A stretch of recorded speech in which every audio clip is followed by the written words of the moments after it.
మీ ఎలాంటి వ్యాపార ప్రకటనలకైనా వెంటనే మా ఛానల్ సంప్రదించండి. అందరికీ నమస్కారం, నేను శిరీష. ప్రస్తుతం మనతో పాటు ఉన్నారు ప్రముఖ తంత్ర జ్యోతిష్యులు, జ్యోతిష్య రత్న, జ్యోతిష్య సామ్రాట్ చింత రుక్మందర్రావు గారు. గురుగారితో మాట్లాడదాం. నమస్కారం గురుగారు. మాతృదేవ భవ, పితృదేవ భవ, ఆచార్య దేవ భవ. ఓం నమో మాందేశ్వరాయ నమః. అందరూ బాగుండాలి, అందరికీ మంచి జరగాలి. గురుగారు, విశేషంగా ఈ ఫిబ్రవరి మాసంలో కర్కాటక రాశి వారికి ఎలా ఉండబోతుందంటారు? ఎలాంటి జాగ్రత్తలు తీసుకోవచ్చు అంటారు? ఈ ఫిబ్రవరి మాసంలో పంచగ్రహ కూటమి ఏర్పడుతుందంట. దీని ప్రభావం ఈ కర్కాటక రాశి వారికి ఎలా ఉండబోతుందంటారు? విశేషంగా ఈ మాసంలో శివరాత్రి కూడా ఒక పర్వదినం వస్తుంది. ఓవరాల్ గా చూసుకుంటే ఈ మాసం అంతా వీళ్ళకి ఎలా ఉంటుందంటారు? ఎలాంటి జాగ్రత్తలు తీసుకుంటే ఈ మాసం అంతా అనుకూలంగా ఉంటుందంటారు? కర్కాటక రాశి వాళ్లకు ఫిబ్రవరి నెల ఎలా ఉందంటే, రాశికి వెనుకాల గురువు, రాశికి తర్వాత కేతువు. అంటే కర్కాటక రాశికి తర్వాత రాశిలో కేతువు, వెనుక రాశిలో గురువు. గురువు అంటే జ్ఞానకారకుడు, కేతు అంటే మోక్షకారకుడు. అంటే ఒక దైవికమైన శక్తి మధ్యలో ఇప్పుడు ఈ రాశి ఉంది. వెనుకాల జ్ఞానకారకుడు, తర్వాత మోక్షకారకుడు. అష్టమంలో రాహు మంచివాడు కాదు, 9వ ఇంట్లో శని అంత మంచిది కాదు. అష్టమాధిపతి భాగ్యం ఉండడము. సప్తమ స్థానంలో కుజుడు, రవి, బుధుడు, శుక్రుడు. జన్మంలో రవి, చంద్రుడు ఒక 2 రోజుల పాటు పంచగ్రహ కూటమి ఏర్పడుతుంది. ఈ పంచగ్రహ కూటమి జనరల్గానే వీళ్ళకి కన్ఫ్యూజన్స్ ఎక్కువ, వీళ్ళకు డౌట్లు ఎక్కువ. డౌట్స్ క్లారిఫై కాంది వీళ్ళు ఏ పని చేయరు. అదేవిధంగా వీళ్ళు కంటితో చూస్తే ఏది నమ్మరు. కాబట్టి సున్నితత్వం ఎక్కువ. సంతోషం వచ్చినా ఎక్కువ వచ్చేస్తుంది, బాధ వచ్చినా ఎక్కువ వచ్చేస్తుంది, ఏది లిమిటేషన్గా రాదు. కాబట్టి ఇటువంటి ఈ సున్నితమైన రాశికి పంచగ్రహ కూటమిలో కొంచెం మానసిక గందరగోళానికి గురవుతారు. కుజుడు లగ్నాన్ని చూస్తాడు కాబట్టి కుజుడు టెన్షన్ కారకుడు. కుజుడు యుద్ధగ్రహం. యుద్ధగ్రహం అంటే ఎవరిని గొడవ పిలిచేవాడు అనమాట. కాబట్టి వీళ్ళకు చూస్తాడు కాబట్టి ఎక్కువగా కాస్త ఆవేశానికి లోనేదానికి అవకాశం ఉంటుంది. కోపము, చికాకు వచ్చేదనే అవకాశం ఉంటుంది. రవి లగ్నాన్ని చూడడం, రాశిని చూడడం చాలా మంచిదే. రవి కుజుడు చూడడం మంచిదే. కాస్త ఉద్విగ్నత, కాస్త కోపము, కాస్త భావోద్వేగాలు ఇవన్నీ కూడా ఎక్కువగా ఫీలింగ్స్ వస్తాయి. ఫీలింగ్స్ ఎక్కువ ఉన్న రాశుల్లో కర్కాటక రాశి. మానసికం, చంద్రుడు ఫీలింగ్, మనసు. కాబట్టి అది ఎక్కువగా మానసిక సైకలాజికల్గా కొంచెం అప్ అండ్ డౌన్స్ ఉంటాయి. ఉన్నా కానీ ఈ 2 గ్రహాలు శుభగ్రహాలే కాబట్టి 2 దైవికమైన గ్రహాలు, దైవబలం గల 2 గ్రహాల మధ్యలో రాస్తుంది. ఇప్పుడు వెనకాల గురువు ఉన్నాడు మోక్ష స్థానంలో, తర్వాత కుటుంబ స్థానంలో కేతు ఉన్నాడు. కేతు కుటుంబ స్థానంలో కొంచెం ఈ లోకులకులు అనేటువంటి ఉంటాయి. ఫైనాన్షియల్గా డబ్బు రాకపోవడము, డబ్బు రావాల్సిన గ్రహం వేయడం అవ్వడము. కానీ వాళ్ళు దైవ ఆరాధన చేసే మాత్రం మంచి స్టాండర్డ్స్ ఇస్తారు. అంటే ఒక రాశికి అటు ఇటు శుభగ్రహాలు ఉంటాయి, శుభార్గలము, అటు ఇటు పాపగ్రహం అంటే పాపార్గలము. మరి ఇప్పుడు శుభగ్రహాలు ఉన్నాయంటే శుభగ్రహాలు ఉన్నాయి. వెనకాల గురువు, ఈ పక్క కేతు. కేతు మోక్షకారకుడు అంటే దైవార్గలంలో ఉంది, 2 పక్కల దైవబలంతో ఉంది. సప్తమ స్థానంలో 4 గ్రహాలు కలవడం. శుక్రుడు కూడా తొందరగానే మళ్ళీ కుంభంలోకి వెళ్ళిపోతున్నాడు, అష్టమంలోకి వెళ్ళిపోతున్నాడు. శుక్రుడు అష్టమంలోకి వెళ్ళడం మంచిది, ఎందుకంటే వీళ్ళకి బాధకాధిపతి. అంటే చెడ్డవాడు చెడిపోవడం మంచిది. మన చెడ్డవాడికి ఏదైనా చెడ్డ జరిగిందనుకో మనకు మంచిదే కదా. మనకు శత్రువు బలంగా ఉంటేనే మనకి ఇబ్బంది. కాబట్టి అష్టమంలోకి శుక్రుడు వెళ్ళడము వీళ్ళకి మంచిది. కాబట్టి రవి కుజులు ఉండడం ధైర్యము, స్థైర్యం అంతా వస్తాయి.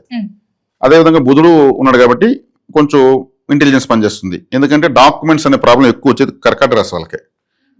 స్పెల్లింగ్ మిస్టేక్స్, నేమ్ కరెక్షను, అది మారిపోయింది, ఇది పైన ఉంది కింద ఉంది, డాక్యుమెంట్స్ కరెక్షన్ మొత్తం బుధుడే. అది కేర్ఫుల్గా చూసుకోవాలి. తొందరలో వీళ్ళకు ఇంకా మంచి గ్రహస్థితి స్టార్ట్ అవుతుంది.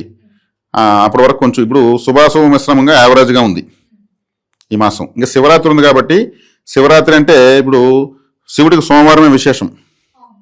ఈ రాశికి అధిపతి చంద్రుడే. చంద్రుడికి విశేషమైనటువంటి వారము సోమవారమే. కాబట్టి ఈ మాసం వీళ్ళు శివరాత్రికి ఉపవాసం ఉండడము, లింగోద్భవ సమయంలో స్వామివారిని దర్శించుకోవడము, శివరాత్రికి ఏదైనా సేవ చేయడము, ఆలయ సేవ చేయడము, ఇవి చేయడం వల్ల ఈ చతుర్థ పంచగ్రహ కూటములు, అష్టమ రాహు ఇవన్నీ కూడా పెద్దగా పని చేయకుండా శుభ స్థితి స్టార్ట్ అవుతుంది. కాబట్టి ఇక్కడ వీళ్లకు రాహు అష్టమంలో ఉన్నాడు కాబట్టి ఎవరితోనో మోసపోయేదానికి అవకాశం ఉంటుంది. రాహు ఆకస్మిక మోసం చేస్తాడు, అది అష్టమంలో ఉంది కాబట్టి కేర్ఫుల్గా ఉండాలి. ఎవరిని ఏది చెప్పినా వెంటనే నమ్మకూడదు. డౌట్లు ఎక్కువ అని చెప్పాను కదా, ఆ డౌట్లు కొంచెం వీళ్ళు ఉండడం ఈ టైంలో మంచిదే. అది ఎందుకు ఇతను ఏది అవసరం లేకపోతే మనతో ఇలా బిహేవ్ చేస్తున్నాడు, మంచిగా వస్తున్నాడు దగ్గరికి అని చూసుకోవాలి. మోసం చేసాడు మంచిగానే కదా వస్తాడు. చెప్పి నేను నిన్ను మోసం చేయడానికి వస్తాను నెంబర్ ప్లేట్ పెట్టుకుని వస్తాడు, రాడు కదా. కాబట్టి కేర్ఫుల్గా ఉండాలి. కాబట్టి వీళ్ళకు ఈ మాసము వీళ్ళదే అని చెప్పొచ్చు, శివరాత్రి కాబట్టి. గురుగారు, ముఖ్యంగా కర్కాటక రాశిలో విద్యార్థులకు ఎలా ఉంటుందంటారు ఈ ఫిబ్రవరి మాసంలో? కర్కాటక రాశి వాళ్ళకు ఉన్నటువంటి విద్యార్థులకు 4వ ఇంటి వాడు శుక్రుడు 7వ ఇంట్లో ఉన్నాడు. 7వ ఇంట్లోకి వచ్చి రాశిని పంచగ్రహ కూటంలో పార్టిసిపేట్ అయ్యాడు. బాగానే ఉంటుంది.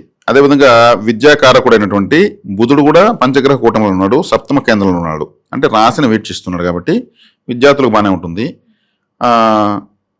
కాంపిటీషన్ ఎగ్జామ్స్లో బాగానే, ఎందుకంటే కుజుడు కూడా అక్కడే ఉన్నాడు కాబట్టి. ఈ రాశికి పంచమాధిపతి ఉచ్చస్థితి పెట్టాడు కాబట్టి బాగానే వీళ్ళు మంచి రిజల్ట్ తీసుకుంటారు, బాగా చదువుతారు. ఉద్యోగ వ్యవస్థలో ఉన్న వరకు ఎలా ఉంటుందంటారు? ఉద్యోగం అంటే కాస్త వెయిట్ చేయాలి, వెయిట్ చేస్తే మంచి జాబ్ దొరుకుతుంది. తొందర పెడితే అనుకునే విధంగా దొరకదు. మారొచ్చు అంటారా గురుగారు ఉద్యోగం మారాలనుకుంటే ఈ మాసంలో? ఈ మాసంలో మారడం కన్నా కొంచెం మాసం వదిలేసి ప్రయత్నిస్తే మంచిది. ఆర్థిక పరంగా ఎలా ఉంటుందంటారు ఈ మాసంలో? ఆర్థికంగా తీసుకుంటే ద్వితీయంలో కేతు ఉన్నాడు. కేతు ఉన్నప్పుడు ఏమవుతుంది, ఏ డబ్బు వచ్చినా చాలదు. ఒకవేళ చాలినా కానీ వీళ్ళకున్న కమిట్మెంట్స్ అన్నట్టు అయిపోయి మళ్ళీ వీళ్ళ పర్సనల్ ఖర్చులు కాబట్టి కొంత ఇబ్బంది. ఎందుకంటే ధనాధిపతి ధనకారకుడు వ్యయంలో పడిపోయాడు. ద్వితీయంలో కేతు ఉన్నాడు. కేతు అంటే కుటుంబ స్థానం, ధనస్థానము.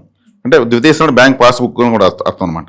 కాబట్టి వెళ్ళి డబ్బులు నిలవడం కొంచెం కష్టం, కొద్ది రోజుల పాటు ఉంటుంది. అదే విధంగా దూర ప్రయాణాలు చేయొచ్చు అంటారా ఈ మాసంలో వీరు?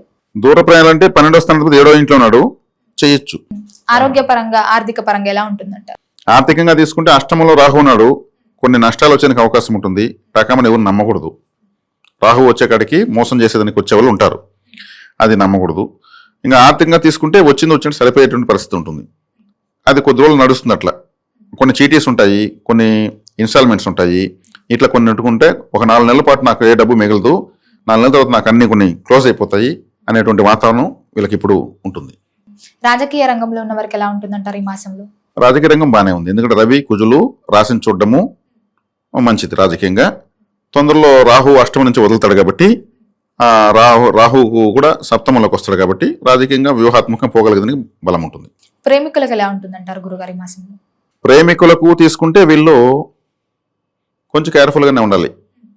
ఎందుకంటే అమ్మాయిలకైతే ఓకే, అబ్బాయిలకైతే కొంచెం కష్టం. ఎందుకంటే అబ్బాయిలకు కర్కాటక రాశి అంటేనే శుక్రుడు బాధకాధిపతి, భార్య బాధకాధిపతి, భార్య ద్వారా బాధించబడాలనేది కర్కాటక రాశి వాళ్ళ యొక్క భార్యతోనే బాధించబడాలి. కాబట్టి ఈ కర్కాటక రాశి వాళ్ళు ఎప్పుడు పెళ్లి చేసుకున్నా వివాహ ముహూర్తము సూర్యోదయానికి ముందు పెట్టుకోవాలి.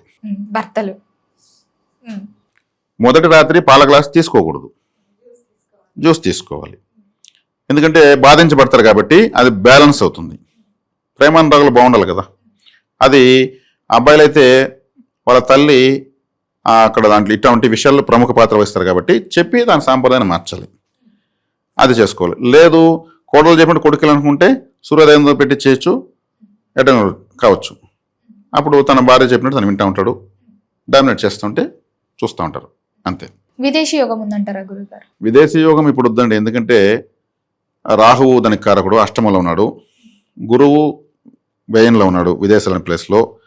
గురువు అంత దుబారా చేయనీయడు. విదేశాలకు వెళ్తే ఎక్కువగా డబ్బులు ఖర్చు అనేది అర్థం. ఫ్లైట్ ఛార్జెస్, అక్కడ దిగిన తర్వాత అంత ఖర్చులు. ఈ రాహు 7వ ఇంటికి వచ్చినప్పుడు ఆ అవకాశం పెరుగుతుంది. కుటుంబ వాతావరణం ఎలా ఉంటుందంటారు? కుటుంబ వాతావరణము కేతు 2వ ఇంట్లో ఉన్నాడు.